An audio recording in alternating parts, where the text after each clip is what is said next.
Hi, my name is Ian Kendall, and today I'd like to tell you a wee bit about my new book, Taking the Step. Taking the Step is a guide for how to transition from close-up magic to stage magic. It has an interesting history. I started writing this book in 2010, then in 2012 gave up after a number of failed drafts, and in 2016 I made a video course, 10 hours of me explaining my path from going from close-up to stage magic. And it's now been distilled into a book. So Taking the Step is about what skills are transferable from close-up to stage and which are not, and which you have to relearn. I'm giving you the benefit of just over 30 years of experience for me of doing close-up and stage magic.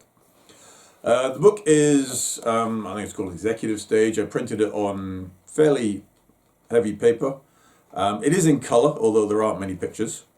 But there's color in there. And I'll just tell you a wee bit about what's in there. I start off with a few definitions. What is stage magic? What's parlor magic? How they differ? How you can prepare for them. I explain basically the path we're going to take to show you how to create a stand-up show. I talk about venues, the different venues you can work at as you're learning, and the venues that you can work at when you actually have an act. Then I go into a wee bit about character, which is very important. It's very different from close-up magic, your stage character. So we look at that. I talk about the difference between practice and rehearsal, which is very, very important for stage magic. We have a little bit of biology. Then I get into the meat. Material. Where do you find material for stage magic? There's so much close-up published. Where do you find your stuff for the stage? And I go into a lot of detail about where you can find it, how you can adapt it, how you can script it and get it to be your piece rather than just something you bought somewhere.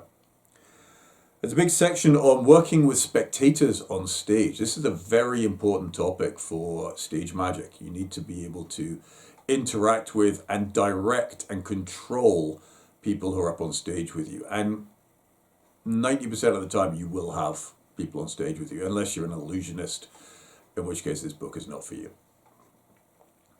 I go through hecklers, how to deal with the different kinds of hecklers and the importance of not just having one approach. And I talk about stage fright, what it is, what causes it, and how you can deal with it so you won't have stage fright pretty much ever again, I think, if you follow that.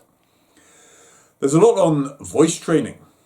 I talk about projection, how to project your voice, how to protect your voice, and how to warm up and train your voice, which again for stage magic is far more important than most people would think for close-up. We do some microphone work, different kinds of microphones, the correct way to position them, to use them, what not to do with microphones, that's quite important. Then there's a section on using playing cards on stage. Now, a lot of people, when they start, they go from close-up to stage, they want to take card tricks with them because it's a comfort blanket. Using cards on stage has a whole new situation, a whole new thing that you need to think about. So I talk a lot about that and how you can still use cards on stage and how you can mitigate the problems that will arise. Then we've got a couple of sections on movement and blocking, how to move on stage, how to block your act. Again, so much more important than in close-up magic. This is, well, how to move, because you are suddenly far more visible than in close-up, and you need to be able to move in a way that sends the message of control and command, and also blocking your act, knowing where things go, how to handle them, and what to do when you finish with them. Talk a bit about transitions in music. Transitions is moving from one effect to the other. It's not a case of just pick something up, put it in a box, pick something up, put it in a box when you're finished. You have to think about the transitions. And music, what music you can use, the financial ramifications of using music. You might have to pay PRS and stuff like that. And what kinds of music you can use, the use of composers to get bespoke stuff for you. Then we talk about putting it all together. How you can develop, brick by brick really, a magic show. This is a technique I helped somebody put I think 45, 50-minute show together in 1 year, which is about the time scale you're looking at accurately. But I show you how you can take the little routines that you work and build them into a show. And that's taking the step. I'm proud of this book. There's a lot in it. I lectured about it at the Magic Circle last month. Which apparently went down quite well, I'm told. It's available from Lulu. I'll put a link in the description. But thank you very much for watching. And look out for Taking the Step, the new book by Ian Kendall, with the tagline, From Close Quarters to Center Stage. Thanks to Paul Wilson for that one. Bye.